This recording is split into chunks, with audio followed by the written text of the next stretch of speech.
Hello, this is Kashmir and we are going to Sonmarg Zero Point.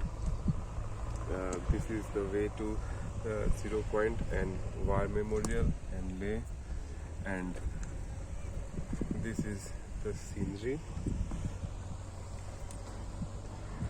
Hello, my name is Dr. Saurabh Jaiswal and I am here to present today's 7-minute psychology lecture.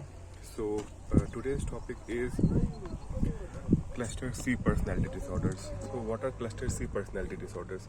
Personality disorders are those disorders which are persistent and pervasive and has been present throughout the life mostly. According to ICD and DSM-5, these have been classified. DSM-5 has classified them in 10 groups and they are divided into 3 clusters. So cluster A, cluster B and cluster C. Cluster A are those disorders which we can generally memorize by one word, which is weird. Cluster B can be remembered as wild, and cluster C can be remembered as cowardly. So cluster C has been divided into 3 parts: dependent personality disorder, obsessive compulsive personality disorders, and anxious avoidant personality disorders. So what are anxious avoidant personality disorders? Now look, everyone has some traits. So traits are those things which we generally call as nature for simple understanding. Like if you have to describe a friend of yours or a person, how would you describe him or her? You can say he is very impulsive, he is very shy, he is very timid, he is very clingy, he is very he has very jolly nature, he has very irritable kind of personality. So these are the traits, these are not the disorders. And when these traits become goes up a certain level, which we classify under the psychiatric diagnosis, then it is known as disorder, a personality disorder. So today we are discussing about cluster C personality disorders. Cluster C, first part of the cluster C is anxious avoidant personality disorders. Anxious avoidant personality disorder means the patient has clinical features of being shy, timid. He does not. He has phobias and fears interacting with society as a whole in a group, and he also has he also has a feeling he wants to be in the society, unlike other personality disorders of cluster A, in which the person does not want to be in the society and he stays aloof. So then we can classify them as schizotypal personality disorder, which comes in cluster A. Unlike those disorders, anxious avoidant personality disorders is cluster C personality disorder, and the person wants to be in a social setting, but he or she lacks social skills, and therefore he is very much anxious and avoidant for going in social settings. Now it's different from social phobia. Social phobia is a disorder which is for a time being, and there are treatment modalities which are different for social phobias and anxious avoidant personality disorders. Social phobias comes under a group of phobia disorders, phobic disorders, and it has very strong relationship with being time limited and very specific to some specific situations, such as a person with social phobia will not be having any kind of problem interacting with his close friend, interacting in his work settings, interacting with his other activities, unless and until he is interacting with the society as a whole, or a group as a whole, or a crowd, or he has to give some lecture and all. Only in those cases will he be having any problem. So coming to the second part, the obsessive compulsive personality disorder.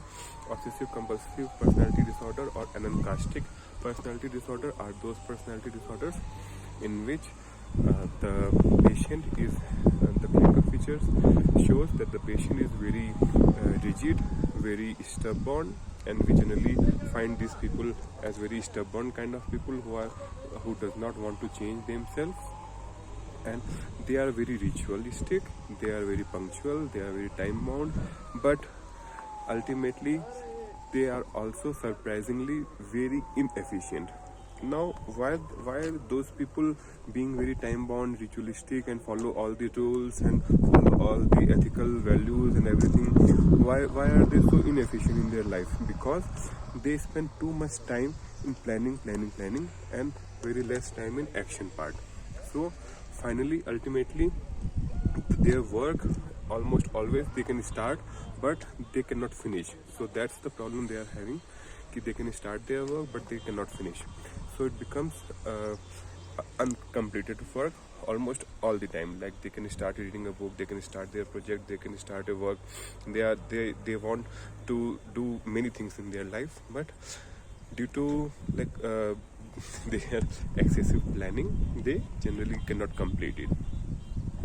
Now, this disorder, very similar disorder, is present with obsessive compulsive personality disorder, which is obsessive compulsive disorder or OCD, in which there is a disorder where the person has repetitive thinking about orderliness, about cleanliness, about some things which comes ritualistically through his or her mind.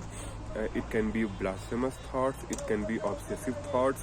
The patient is obsessed, and to come out of those obsessions, he will do some kind of physical activity which we call as compulsion. So what are OCDs? In OCDs, there is obsession of like, for example, cleaning. So the patient feels that his or her hands are very dirty, so he goes on cleaning their hands multiple times, not several times in a day and multiple times at one go, and it continues for a very long time. It has a waxing and waning course, and it is ego-dystonic. Ego-dystonic means the patient does not want to be in this situation, and he or she wants to come out of that situation. Unlike obsessive compulsive personality disorder, in which the person do not have any major problem with his personality or the disorder he is having, and he is okay with his disorder. He has totally adjusted. Now coming to the third part, which is dependent personality disorder. In this personality disorder, the patient is having very dependency, very clinginess over his or her spouse or his or her partner. He or she has very difficulty in deciding even small things in his or her life, which can be as small as deciding what to eat in the morning, what to wear, which clothes to choose, which articles to choose in shopping. They always want help from the family, friends, or spouses or partners. Now they ultimately end up in such a relationship where they have a feeling of being tortured, either psychologically or physically, but they cannot end that relationship. They will cry, they will fight, but they cannot end that relationship because they have a fear of they have a very low self-image, and they have a fear that they cannot do anything in their life if they go away from this relationship, and ultimately they are in a very abusive relationship. So these are the cluster C personality disorder. Now coming to the treatment part. Treatment consists majorly of psychological modalities, which consists of social skill training, anxiety management.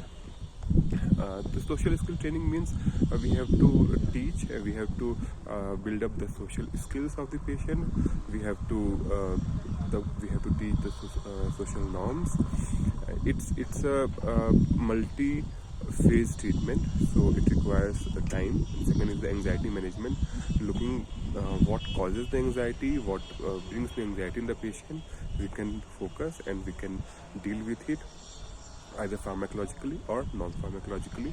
Third is group therapy. In group therapy, we can form a group, and there is a moderator who moderates the group, and each person discusses his or her own journey in which phase of their problem they are, and how they have overcome what they have overcome, and which helps motivate other members, and mutually everyone gets benefited. It's a win-win case. So this is the crux of the cluster C personality disorder. Next 7-minute psychology in next video. So we are enjoying Kashmir, and hope you all once come here and enjoy the sea.